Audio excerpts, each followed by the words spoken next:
The story of the Kennewick Man comes from Kennewick, Washington, in the United States. In 1996, a group of college students discovered skeletal remains near a riverbank in the Columbia River. Archaeologist and renowned skull and bones enthusiast James Chatters was one of the first people to ever examine what the Kennewick Man was and who he would eventually turn out to be.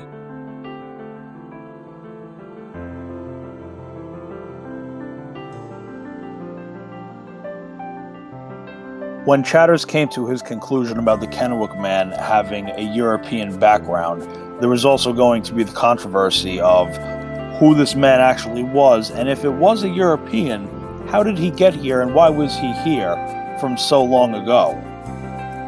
Coincidentally, the area in which the Kennewick Man was found also is a Native American reservation, and the Umatilla people there have claimed rights to that land for many years and are legally recognized by the United States government.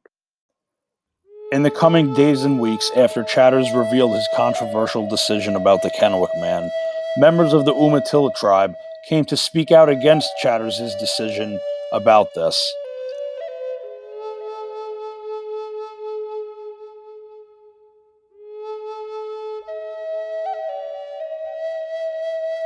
Grave robbing would become a very heinous act and be even more disrespectful on the Native American men and women who died at the expense of the European settlers.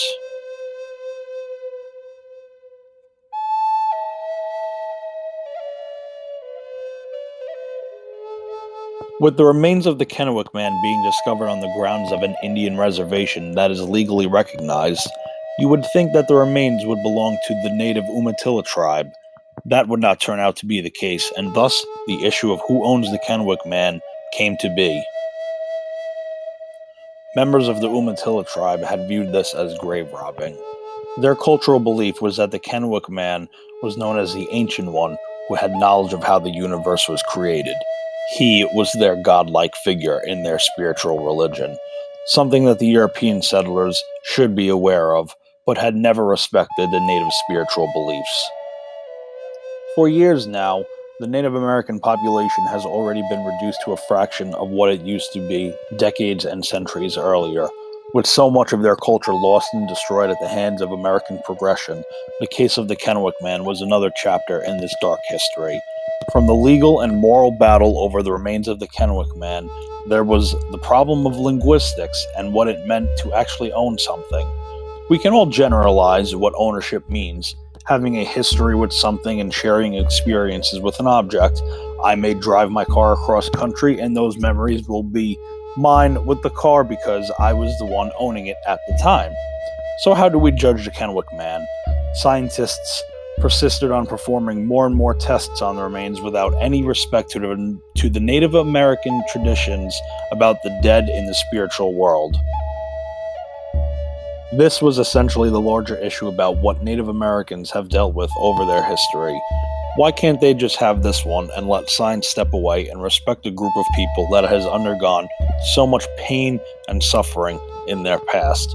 Sure, if the results came in that the Kennewick Man had a European background, that would change everything that we know about the first European settlers in America.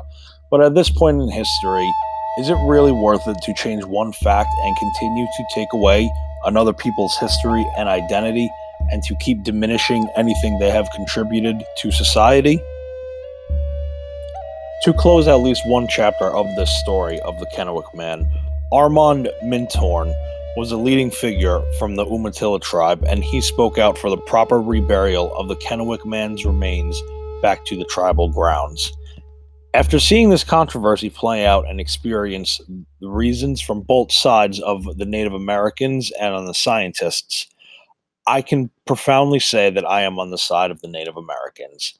They have a history that is focused on the remains of this man known as the Ancient One in their culture.